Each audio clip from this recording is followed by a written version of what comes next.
The planet Velkara smelled like burnt copper and wet ash, a dying world that had seen too many wars and never enough mercy. Sergeant Damon Hale stood at the edge of a crumbling courtyard and looked up at the grey sky above the garrison. The clouds were thick and low, and they pressed down on everything like a heavy hand that had grown tired of holding itself up. Below the ridge, the ruins of a Varelsai settlement stretched out in broken lines across the valley floor, silent and cold, and the wind that moved through it carried the smell of old fires and nothing else. He was not a remarkable-looking man, medium height, dark eyes set into a face that 14 years of military service had weathered into something steady and hard to read. He was not the loudest soldier in any room, and he was not the biggest, but there was something behind his eyes that made people take a second look, something that suggested a person who had decided, a long time ago, that giving up was simply not a language he spoke. The garrison was a coalition outpost, built into the frame of an old relay station on the edge of the contested zone.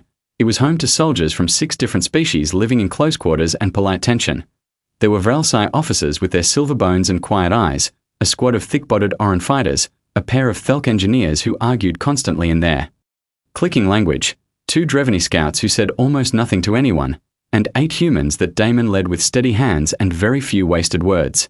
Most of the alien soldiers kept a respectful distance from the humans, not out of hostility but out of something closer to careful uncertainty. Humans were genuinely difficult to understand, and the galaxy had not yet decided what to make of them. They formed attachments too fast, they pushed against limits that every other species accepted as fixed, they treated hope like a tool instead of a feeling, and they had a deeply unsettling habit of refusing to let things go even when letting go was clearly the only rational option. The Varelsai were the oldest and most respected species in the garrison, tall and angular, with silver bones that showed faintly through pale translucent skin, and eyes the color of winter moons. They moved with the deliberate grace of a people who had been alive long enough to stop being in a hurry. Their entire civilization had been built around a single idea, that all things ended, and that a wise and mature being learned to accept those endings without fighting them. Death was not a failure to the Varelsai, it was a destination, and they approached it with ceremony and composure and a dignity that most humans found deeply uncomfortable to be around. Damon had great respect for the Varelsai. He simply disagreed with almost everything they believed about death. He turned away from the courtyard and walked the narrow stone corridor that led to the medbay. His boots were quiet on the floor and his face was still, but his mind was already ahead of him, already in the room he was walking toward. The medbay was small and cold and lit by the pale blue wash of medical equipment. It hummed with the soft sound of machines doing quiet, careful work, and in the center of it, on a raised platform surrounded by monitors and tubes, Commander Ethan lay still and faded. She was Varelsai, the last surviving officer of her division after the ambush on the eastern ridge 3 days ago.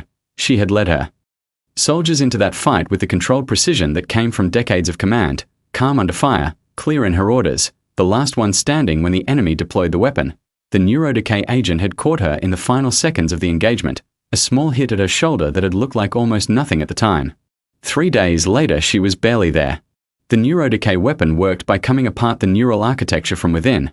It did not destroy the body, it dissolved the connections that held a mind together, one thread at a time, until the person inside simply stopped being a person. Every medical record the Coalition had on the weapon ended the same way. The outcome was not a question, only a matter of when. Elder Sorvith, the senior Varelsai officer in the garrison, had come that very morning and performed the first stage of the rite of accepted ending. He had placed a silver cloth across Ethan's hands and spoken the old words in a low and measured voice, and the other Varelsai present had bowed their heads and received what was happening with the patient, sorrowful grace of a people who had been practicing acceptance for 3,000 years. Damon had stood in the doorway and watched the whole ceremony with his arms crossed and his face perfectly still. He pulled a chair close to her platform now and sat down, not dramatically, not with any kind of speech. He just sat there, the way a person sits when they are not willing to be anywhere else. The Varelsai medic Tail came into the room after a while and stopped when she saw him.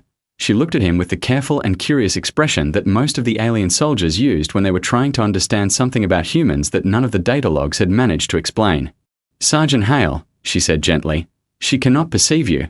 The decay has reached her upper processing architecture. There is no surface awareness remaining at this stage." Damon looked at Ethan's face. Even now, even dimming and quiet, there was something in it that looked like someone who had commanded armies and had meant every single order she had ever given. "I know," he said. "Then why are you here?" Tail asked. She was not being unkind, she was genuinely asking. He was quiet for a moment, Because she is, he said. Tail had nothing to say to that. She checked the monitors, made her notes, and left him there. He came back the next morning, and the morning after that, he brought nothing and said very little, just sat beside her and occasionally spoke in a low voice about small things, the weather outside the window, a repair that needed doing on the east wall, a video his daughter had sent him from Earth of her first time riding a bicycle, a video he had watched at least a dozen times on nights when the work felt too heavy. The alien soldiers noticed. The humans understood it in their quiet way. The Varelsai watched it with a mix of confusion and something they could not name.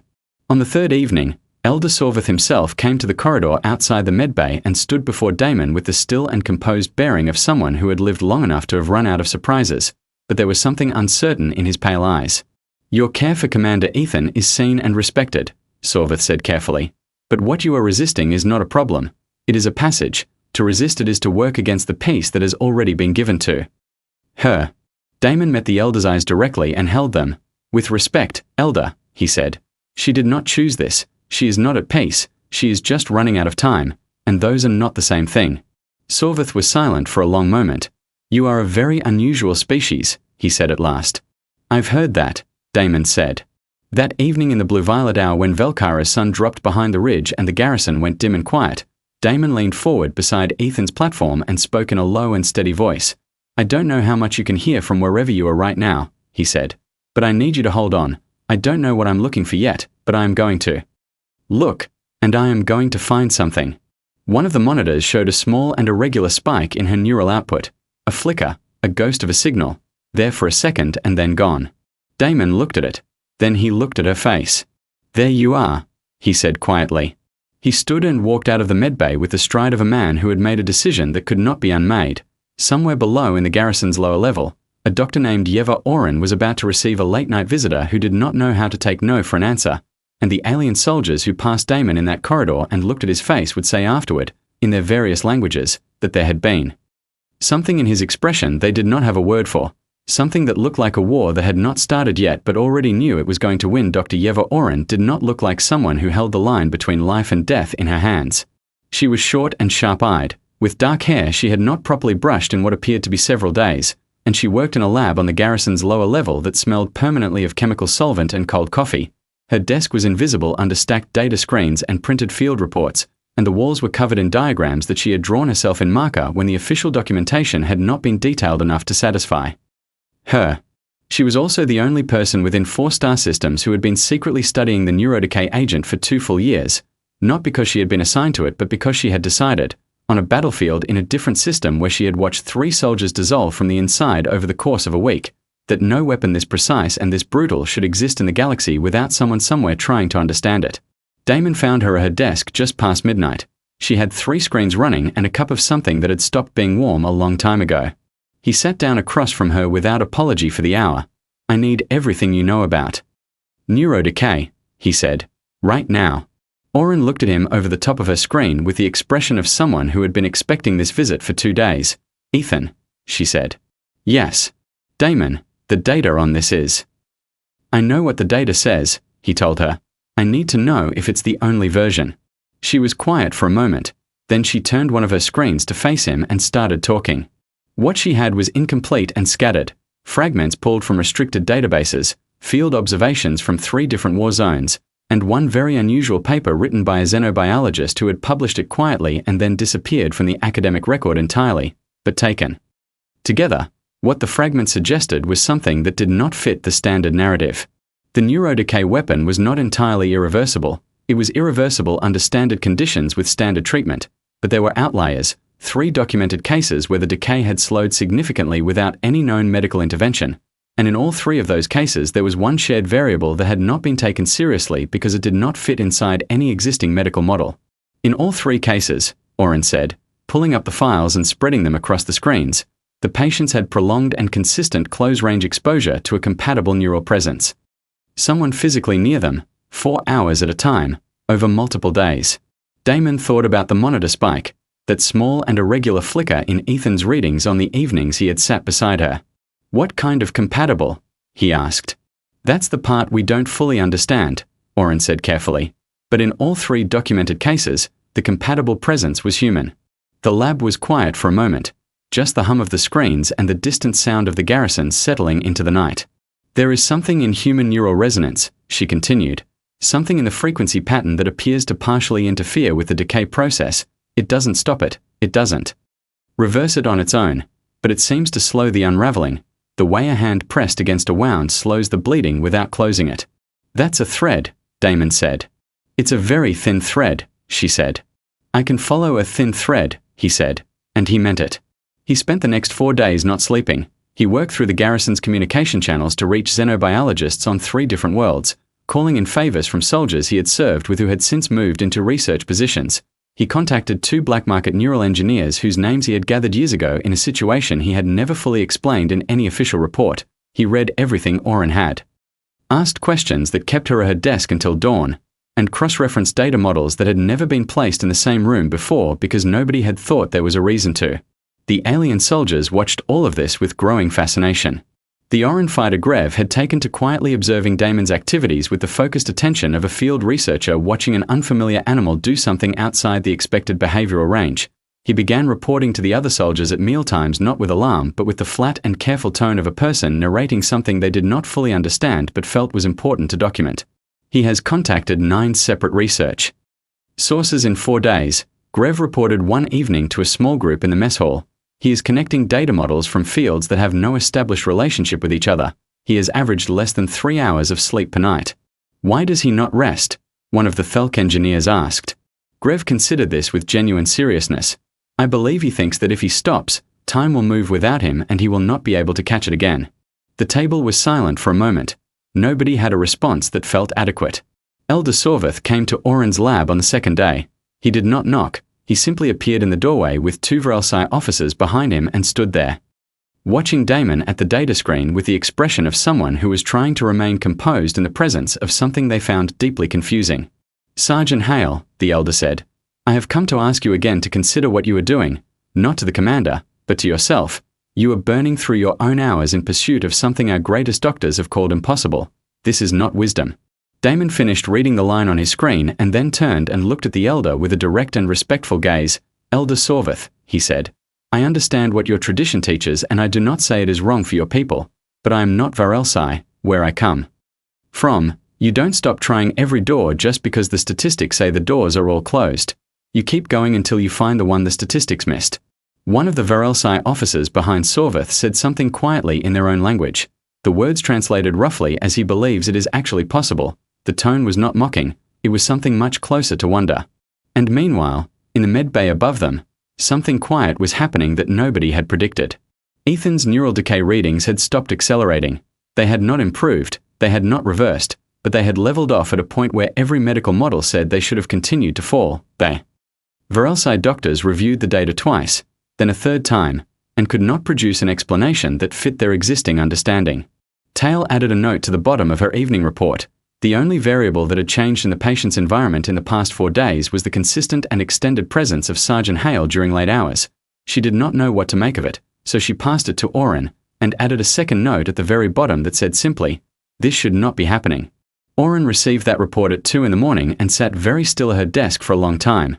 She pulled up the 3 outlier cases again and looked at them not as data points to be filed, but as something trying to tell her something that the medical establishment had not wanted to hear. She built new models, stranger models, models that combined neural resonance theory with decay mechanics in ways that had no published precedent. At 3 in the morning she found something, a pathway, theoretical and fragile, a possibility that lived at the very edge of what the available science could support.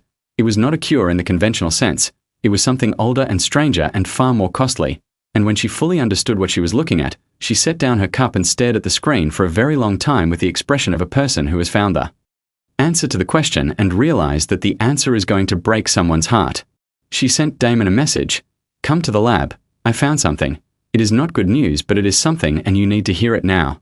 He was there in less than 5 minutes, still in his uniform, eyes sharp, moving like a man who had been waiting for exactly this message. He sat down across from her and looked at her face and knew immediately from the look in her eyes that whatever she had found was going to cost something. Tell me, he said. Oren took a breath. I need you to understand, she said carefully, that what I am about to describe is theoretical, dangerous, and has never been successfully completed on a living patient of any species. Tell me, he said again. The same two words, the same voice, the same absolute stillness. And up in the medbay, Ethan's monitor flickered once more.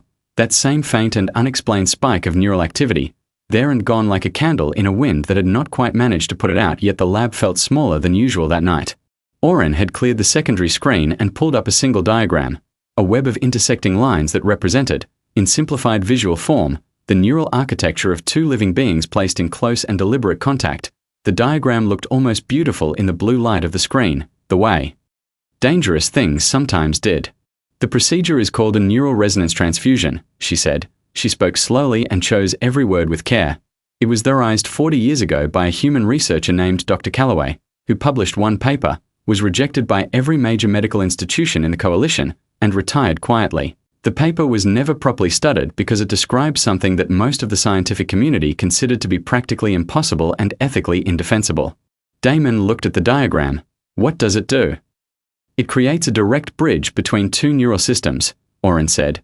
The donor and the patient are connected through a set of resonance conduits, and through that connection, the donor's living neural energy is used to manually rebuild the pathways that the decay has destroyed. The donor essentially pours a part of their own neural architecture into the patient and uses it to replace what is missing. That sounds like it works, Damon said. It does work, in theory, she said, but the cost to the donor is severe. The process forces the donor's nervous system to operate far beyond its normal capacity for a sustained period. It burns through neural reserves that cannot be easily replaced. In the best-case scenario, the donor loses years from their functional lifespan. In moderate cases, the neurological damage is significant and permanent, and in the most severe cases, she paused and looked at him steadily, the donor does not survive the procedure. The lab was very quiet. How severe is Ethan's case? Damon asked. Oren looked at him for a moment before she answered. The most severe, she said. He nodded slowly. So the donor would most likely die. Most likely, she said. The probability of donor survival in a case at her stage of decay is, based on Calloway's models and the data I have run tonight, somewhere below 20%. Damon was quiet for a long moment. He looked at the diagram on the screen, at the two intersecting webs of lines, one giving and one receiving, and the place in the middle where they met and became briefly and terribly the same thing. Who else knows about this? He asked. Right now, just us, she said. I want you to call a full medical meeting, he said. Everyone in the garrison with any medical or scientific background. I want this presented to all of them. Oren looked at him carefully. Damon, I need to be clear about what I think you are planning. Call the meeting, he said, and his voice was not harsh, it was simply decided. The meeting took place the following morning in the garrison central room. It was a large cold space used for briefings, and it had never felt quite as heavy as it did that morning when Oren stood at the front and walked every person in the room through the procedure, through the requirements, and through the cost.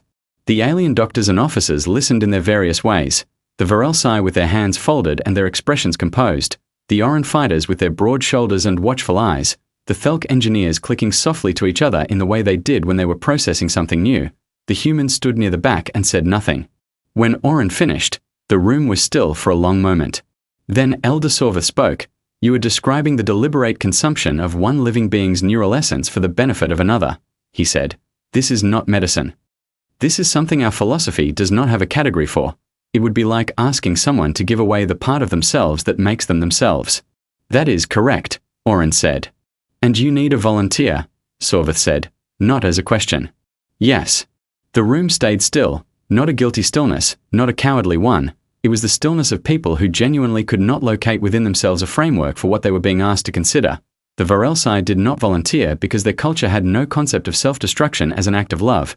It was simply not a thing their minds were shaped to reach for. The Oren fighters were warriors by nature and sacrifice in battle was known to them, but this was different, slower, and stranger. The Thelk engineers ran the numbers quickly and went very quiet. The Drevany scouts did not move at all. 30 seconds passed, then a full minute. Damon stepped forward from the back of the room. I'll do it, he said. The room did not make a sound, not for a long moment, and then it seemed as though every person in it took a breath at the same time. Oren turned to face him. Damon. I said I'll do it, he said, still calm, still decided. One of the Varel Psi officers, a tall woman named Vel, stepped forward. Sergeant Hale, she said carefully. I want to make sure you understand what the probability modeling indicates. The likelihood that you will not survive this procedure is. I heard the numbers, he said. Then you understand that you are volunteering to most likely die, she said. Yes, he said. Vel stared at him. Why? Damon looked at her for a moment. It was not a hostile look. It was the look of someone trying to find the simplest and most honest version of a very large thing. Because I can, he said. And because she can't, and that seems like enough of a reason to me. Another officer, the Orin named Grev, moved forward and picked up a data pad from the table. He had pulled Damon's service record without anyone asking him to, and he began to read from it in a flat and deliberate voice. 14 years of continuous service, 9 separate combat deployments, 4 citations for actions under fire, a commendation for pulling 3 soldiers out of a collapsed structure on Myra Station, and then, more quietly, 1 daughter, age 7, currently residing on Earth with her mother, weekly communication logs, unbroken, without exception, for 3 years. The room was very still when Grev finished reading. You have a child, Grev said, not as an accusation, just as a fact he wanted Damon to confirm was real. I do, Damon said. And you are still volunteering. Yes. Grev set the pad down. The look on his broad face was one that none of the Orin present had a word for. It was not confusion exactly, and it was not admiration exactly. It was the expression of a being who has just encountered something that exists outside every category they were born with. Elder Sorvith had been silent since Damon stepped forward. He was looking at the human soldier with his pale eyes and an expression that was slowly changing from composure to something much less certain. You have everything to live for, he said at last, and the words came out sounding less like a statement and more like a genuine attempt to understand. Damon glanced toward the corridor that led to the medbay. So does she, he said. The room had no answer for that. Orin looked at him for a long time. Her eyes were bright and her voice was level when she spoke, but the words cost her something. If we do this, she said, I need you to know that I will do everything in my power to keep you alive. Every resource I have, every protocol I can build. I will not stop working until there is nothing left to try. I know, he said. That's why I trust you to run it. The preparations began that afternoon. Orin worked without stopping, building the resonance conduit configuration from scratch using equipment that had never been assembled in this combination. The alien medical staff assisted without being asked, quietly and carefully, as if the gravity of what they were participating in had rearranged something in how they moved. And in the medbay, Ethan continued to fade. Her readings were slower now than they should have been, still held at that strange plateau that could not be medically explained, as if some part of her, some deep and stubborn thread of what she had been, was refusing to release completely, waiting for something it did not have a name for yet. By evening, the Condor array was ready. By the time the garrison's cold lights dimmed for the night, everything that could be prepared had been prepared. Damon sat alone in the corridor outside the medbay for a while before he went in. He took out his comm unit and recorded a short message. For his daughter, he did not tell her what he was about to do. He just told her that she was the best thing he had ever done, and that whatever happened, she should know that. He sent it and put the comm unit away and sat quietly for another minute. Then he stood up and went inside. The medbay had been rearranged entirely. 2 platforms now stood side by side, Ethan's original, and a second one brought in for Damon. Between them, Orin had constructed the resonance condor array, a web of slender silver cables and softly glowing nodes that connected the 2 platforms at their midpoints. It looked delicate, like something built from spider thread and starlight, and it hummed at a frequency that sat just below the range of normal hearing, felt more than heard, a vibration in the chest and behind the eyes. The alien medical staff had come in full. Tail and the other Varelside doctors stood at the monitoring stations, their expressions carefully neutral. The Orin medic checked connections on the secondary systems without being asked. Even the 2 Thelk engineers had found a reason to be present, standing near the back wall and pretending to review something on their data pads while actually watching everything. Elder Sorvith stood near the door. He had not been asked to come and he had not announced his intention to. He was simply there, very still, very quiet. Damon lay down on the second platform without ceremony. He looked at the ceiling for a moment, then at Orin, who was standing beside him with her hands moving through the final calibration sequence. Her face was composed and professional and her hands were completely steady, but her eyes were doing something that she was working hard to keep out of the rest of her expression. Ready? She asked. Yes, he said. She began the connection sequence. The conduit nodes lit one by one, each small light a pale blue that brightened as the system came online.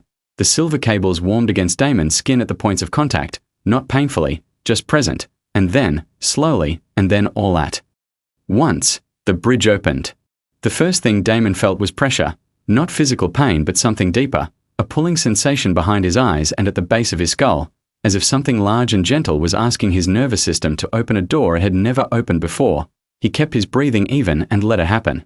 The monitors at his station immediately started showing elevated activity. His heart rate climbed. His neural output spiked dramatically as the conduit began drawing from his system. Oren watched the numbers without blinking and made small adjustments to the array with precise and careful hands. Across from him, Ethan's readings changed. Just slightly at first, just a faint brightening in the patterns that the decay had been erasing. But it was there, measurable, real, and the Varelsai Dr. Tail looked at her monitor and then looked again and made a very small sound that was not quite a word. The alien officers watching from the walls did not speak. They barely moved. They watched a human soldier's body work itself toward its limits in silence, and something in the quality of that silence changed as the minutes passed. It became less like observation and more like witness. An hour in, Damon's muscles began to respond. His back arched slightly and his hands gripped the sides of the platform as a wave of strain moved through his entire nervous system. It felt like every nerve in his body was being played at once, like an instrument being pushed far past the volume it was designed for. He did not make a sound, he just held on. Oren adjusted the conduit flow and the wave passed. "Still with me," she said quietly. "Still here," he said through his teeth. 2 hours in, something changed. The physical world around Damon did not disappear. He was still aware of the platform under his back, still aware of the hum of the machines and the soft sound of Oren's voice reading numbers. But he was also somewhere else, in the way that deep sleep sometimes takes a person somewhere else while leaving their body behind. He was standing in a place that had no clear ground and no clear sky. The light around him was the color of deep water, blue-green and wavering, and across from him, standing very still, was Ethan. She looked as she must have looked before, tall and silver-boned, her eyes pale and sharp, her posture the posture of a person who had commanded armies and had never entirely stopped. She looked at him with an expression that was complicated and layered and not at all what he had expected. "You should not be here," she said. "I know," he said. "I came anyway." She looked at him for a long moment. "I have seen your records, Sergeant Hale. I know who you are. I know you have a child who needs you. I know you have years of service and years of living still ahead of you. What you are doing is not rational." "No," he agreed. "Then why are you doing it?" He thought about how to answer that. In the waking world he might have said something short and deflective, something soldierly. But here, in this strange in-between space where two nervous systems were braided together and there was no room for anything that wasn't true, he just said it plainly. "Because watching you disappear was not something I was willing to do. Because you were worth fighting for and no one else was going to fight. Because sometimes a person just sees another person going out like a light and they cannot walk away from that, no matter what the numbers say." Ethan was very still. The wavering blue-green light moved around her and through her like water. "That is not a military reason," she said at last. "No," he said. "It isn't."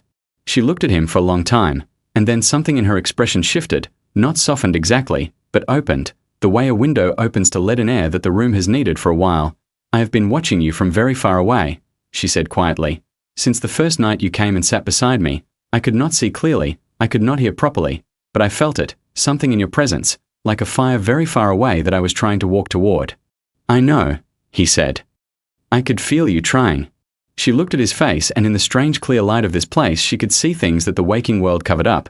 She could see all of it, the stubbornness and the gentleness, the grief and the steadiness, the unreasonable and specific kind of love that humans carried around in them like a second heartbeat.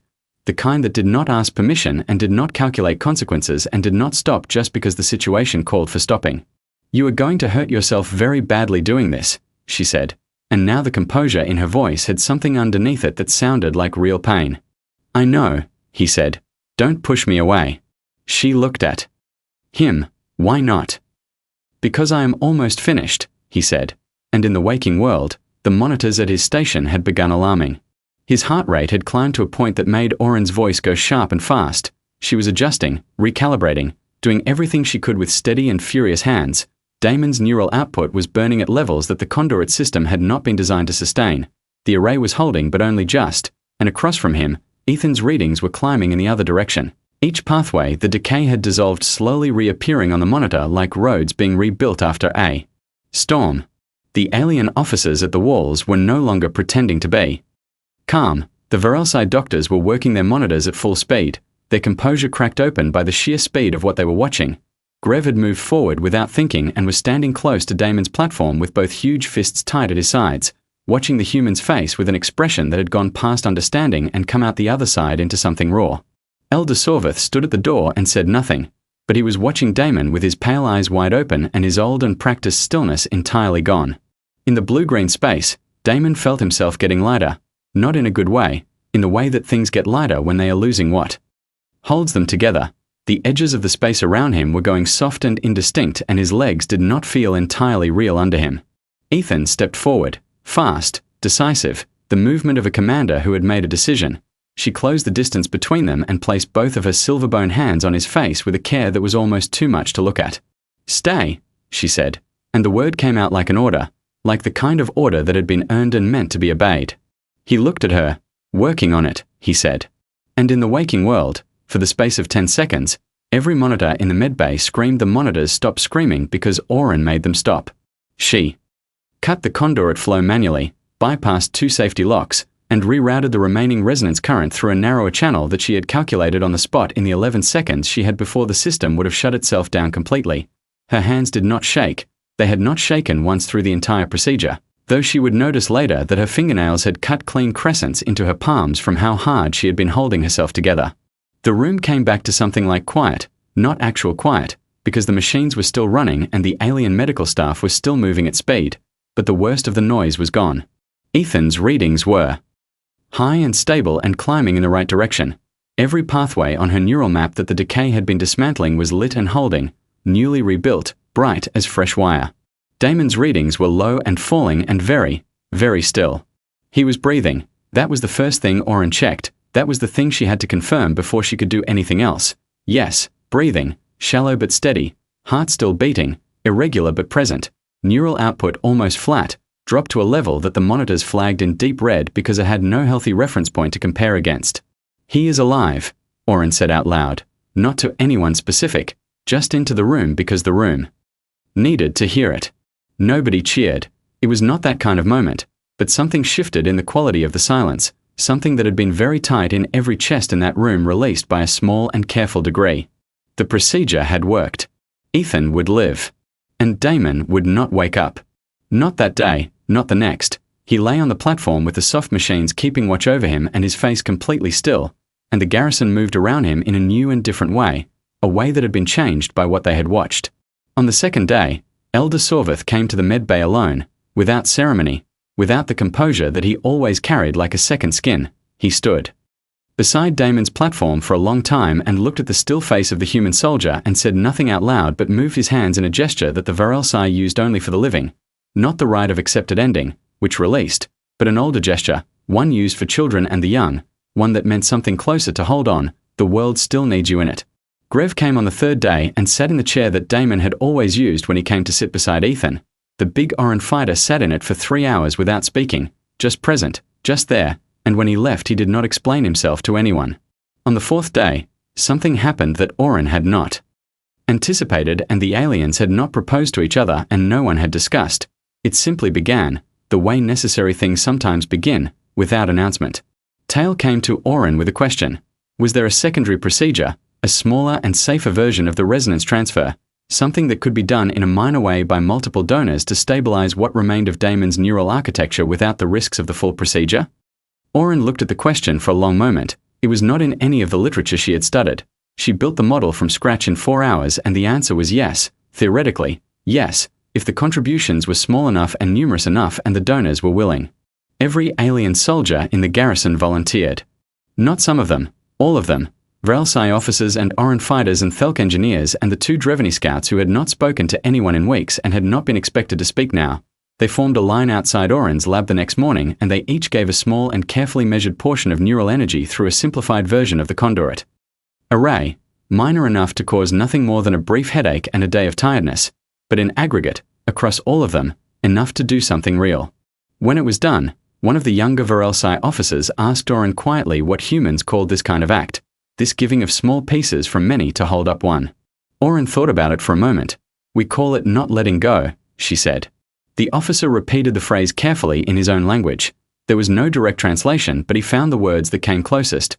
They meant something like refusing the end together. Ethan was present for all of it. She had woken fully on the morning after the procedure, which was itself something that the Varelside doctors could not quite process: full recovery, complete neural restoration, no residual decay traces on any scan. She had sat up on the platform and looked around the room at the people in it and said nothing for a long time, which everyone present understood was not absence but the opposite, a very full kind of silence. She had gone to Damon's side within the first hour of waking. She had stood beside his platform the way he had stood beside hers, and she had not left it for more than a few hours at a time in the weeks that followed. She stood watch over him the way a soldier stands watch, with purpose and steadiness and no sign of impatience, if the irony of it struck her. She did not say so. The alien soldiers watched this too, and something about watching her stand over him the way he had sat beside her rearranged things in them in a way that was hard to name. Grev said to one of the Thelk engineers one evening that he thought he was beginning to understand humans, and the Thelk engineer clicked twice in the way that meant respectful disagreement and said that he thought they were only beginning to understand that they did not understand humans, which was an entirely different and much more important thing. 3 weeks and 2 days after the procedure, Damon opened his eyes. The med bay was quiet. It was early morning, the thin pale light of Velkara coming through the small window at a low angle. The machines were running their soft rhythms, and standing beside his platform, silver-boned and straight-backed and watching him with pale eyes that had not quite managed to hold their usual composure, was Ethan. He blinked, looked at the ceiling, looked at her, looked at the ceiling again. His voice came out rough and thin, like something that had not been used in a long time and was finding its way back. "You look better," he said. She looked at him for a moment. Her expression did not change, but something moved through her eyes that she did not try to hide. "You look terrible," she said. He made a sound that was almost a laugh. It was not much of one, but it was something. She reached forward and placed her hand over his. The silver bones of her fingers were visible through her skin and her grip was careful and deliberate. She held his hand and looked at him, and then she said something in Varelsai, a long phrase, low and clear, spoken the way important things are spoken, without hurry. He did not understand it. He looked at her face for a translation. She did not give one immediately. She simply held his gaze with the same steady intensity she had brought to every command she had ever given. And then she said, in plain standard, the words that came closest to what she had said in her own language: "You are now a part of what I am. This is not gratitude. This is a fact." He looked at her for a moment, and then, despite everything, despite the weeks of nothing and the neural damage and the thin voice and the ceiling he was still mostly staring at, he smiled. It was a small smile, not triumphant, not dramatic, just a person being glad that something worked out, quietly and completely glad, in the specific way that humans were glad when they had done the unreasonable thing and it had turned out to matter.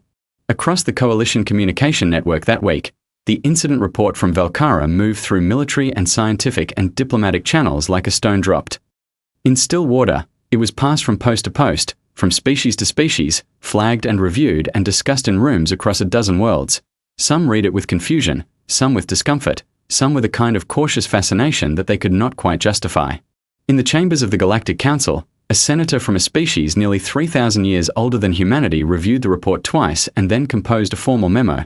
It was brief and it was addressed to all member governments. It read, "We have been assessing the human species on the wrong criteria.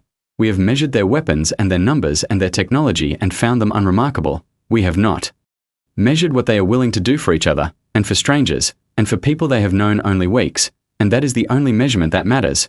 The record from Velkara describes a being who faced near certain death not in battle, not for territory, not for ideology, but because another person was fading and he decided that was not acceptable. Revise all prior assessments of the human species, do it immediately, and take seriously what it means that they are out here with the rest of us." The memo was logged, archived, and forwarded. And on Velkara, in a garrison that had been changed by what it witnessed, a human soldier learned slowly and carefully how to walk. Again, with an alien commander at his side who had decided, without making any announcement of it, that wherever he was going, she was going too. Some debts, she had concluded, could not be paid, they could only be carried, and she had decided she did not mind carrying this one. Not even a little.